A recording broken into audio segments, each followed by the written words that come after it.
Hello friends, আজকে আমি তোমাদের সাথে শেয়ার করতে চলেছি একটা বানানা ফেশিয়াল, যেটা তোমরা চটজলদি ঘরে অবশ্যই করে নিতে পারো। তোমাদের কোথায় যাওয়ার থাকলে আগের দিন অবশ্যই এটা ট্রাই করো আর আমাকে জানিও যে কেমন লাগলো তোমাদের এই ফেশিয়ালটা। তো চলো দেখে নেওয়া যাক। এখানে আমি 3খানা বাটি নিয়ে নিয়েছি আগে। তো এর জন্য অবশ্যই তোমাদের লাগছে একটা পাকা কলা, বেশি পাকা হলেই ভালো হবে। এখানে আমি দেখো একটু ম্যাশ করে নিচ্ছে কলাটাকে, ভালো করে তোমরা এটাকে ম্যাশ করে নিতে পারো। এটা চামচের সাহায্যেই হয়ে যাবে, তোমরা চাইলে ব্লেন্ডারও ইউজ করতে পারো। তো এখানে আমি 3টে ভাগে ভাগ করে নিয়েছি। এই অর্ধেক কলাটা ভাগ করে নেওয়ার পরে আমি একটা দিয়ে বানাবো স্ক্রাবার, একটা দিয়ে ম্যাসাজ করব আর একটা প্যাক। তো প্রথমে আমি স্ক্রাবারটা বানানোর জন্য নিয়ে নিয়েছি 1 চামচ চিনি। এটাকে আমি একটু ক্রাশ করে নিয়েছি, তোমরাও ক্রাশ করে নেবে, নাহলে দানাটা স্কিনের ক্ষতি করে দেবে। একটু ক্রাশ করে নেবে, তাতে দেখবে ফেসটা অনেক সুন্দরভাবে স্ক্রাব করা যাচ্ছে। তো এটাকে এবার প্রথমে ভালো করে একটু মিশিয়ে নেব, তারপরে আমরা চলে যাব ম্যাসাজের জন্য ক্রিমটা তৈরি করতে।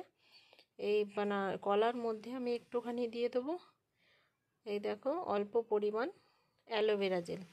এটাকেও আমি ভালো করে মিশিয়ে নেব।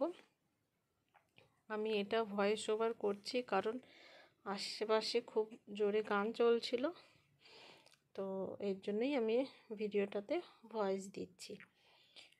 এবার আমি বানিয়ে নেব প্যাক। তো প্যাকটা বানানোর জন্য আমি এর মধ্যে নিয়ে নেব একটুখানি মধু, আর নিয়ে নেব তোমাদের মুখ অনুযায়ী আমি 1 চামচ মতো এখানে নিয়ে নিয়েছি মুলতানি মাটি। তো ওখানে গুঁড়ো মুলতানি মাটিটা আমি ইউজ করেছি। ভালো করে মিক্স করে নেব, তাহলে আমার 3টে জিনিস রেডি হয়ে গেল।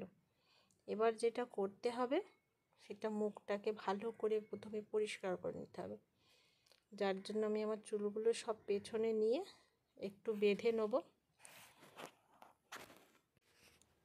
আর হ্যাঁ, ফেশিয়াল করার আগে হাত দুটো অবশ্যই ক্লিন করে আসতে হবে। তো আমি হাত ধুয়ে এসে গেছি। এবার তোমরা দেখতে থাকো ফেশিয়ালটা আমি কি করে করি, স্টেপ বাই স্টেপ, বিনা স্কিপ করে পুরো ভিডিওটা অবশ্যই দেখবে। তো প্রথমে আমি একটা স্ক্রাবারটা নিয়ে নেব। মুখটা পরিষ্কার করার পরে আমি এটাকে অন্তত 5 মিনিট ভালো করে মুখটাকে স্ক্রাব করব। তোমরা হয়তো ভাবছো চিনি দিয়ে এতক্ষণ মুখটা স্ক্রাব করা উচিত না, কিন্তু চিনিটা হালকা হালকা গলে গিয়ে ওটার দানাটা কিন্তু অতটা নেই। তো ভালো করে এটা দিয়ে তুমি স্ক্রাব করলে দেখবে তোমার ডেড স্কিন বা সমস্ত ময়লা যেগুলো জমে আছে সবই পরিষ্কার হয়ে গেছে। তো এটা চাইলে তোমরা হাতে লাগাতে পারো, ঠিক আছে। আমি এখানে তোমাদের গলায় লাগিয়ে দেখালাম না, তোমরা অবশ্যই গলায়ও ট্রাই করবে। তো বানানা ফেশিয়ালটা আমাদের স্কিনের জন্য খুবই একটা ভালো ফেশিয়াল। বাড়িতে থাকা জিনিস দিয়েও তোমরা কিন্তু ভালোভাবে ফেশিয়ালটা করে নিতে পারো। তো আমি আর 2 মিনিট মতো করব। এবার আমি মুখ ধুয়ে আসবো। তো দেখো আমি মুখটা ধুয়ে এসে গেছি।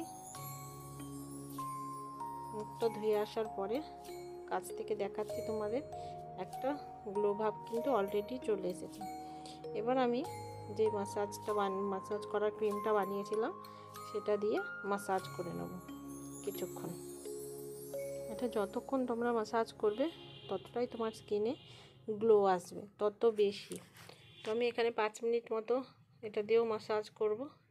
খুব ভালো করে তোমরা মাসাজটা করবে, আর সব সময় মাসাজের স্টেপগুলো উপর দিকে নিয়ে যাবে, যাতে তোমাদের স্কিনটা একদম টান টান থাকে।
এখানে মাসাজের যে ক্রিমটা আমি ব্যবহার করেছি সেটা কিন্তু আমি ধুইনি, ওর ওপর দিয়েই আমি যে প্যাকটা বানিয়েছিলাম সেটা আমি কিন্তু লাগিয়ে দেবো।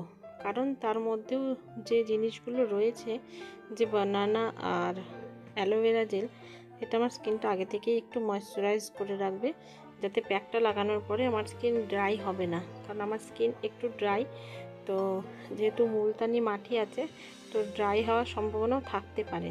যাদের একটু ড্রাই স্কিন তারা কিন্তু এই স্টেপটা ফলো করতে পারো, তাতে তোমাদের স্কিন কিন্তু ড্রাই হবে না। এবার এটাকে আমি রেখে দেবো 15 থেকে 20 মিনিট, যার যখন শুকাবে তো সে তখন তুলে ফেলতে পারো। তো এবার আমি 15 থেকে 20 মিনিটটা শুকিয়ে আবার আসছি। এখানে দেখো আমি মুখ ধুয়ে চলে এসেছি, আর মুখটা অনেকটাই ফ্রেশ লাগছে আমার আগে থেকে। তো এভাবে তোমরা অবশ্যই এটা করে দেখবে। তো এবার আমি নিয়ে নেব হাতে কিছুটা আমন্ড অয়েল। এই দেখো আমন্ড অয়েল, তোমরা চাইলে যে কোনো ফেস অয়েল ইউজ করতে পারো। আমি এখানে নিয়ে নিচ্ছি আমন্ড অয়েল, নিয়ে হাতে ভালো করে ঘষে তেলটাকে প্রথমে একটু গরম করে নেব, নিয়ে ফেসে হালকা করে আমি লাগিয়ে নেব। তো এভাবেই ফেসিয়ালটা এখানেই শেষ। তো ছোটো ছোটোভাবে তোমরাও এভাবেই করে নিতে পারো, আর অবশ্যই আমাকে জানিও। তো আজকের মতো ভিডিওটা এটুকুই, টাটা বাই।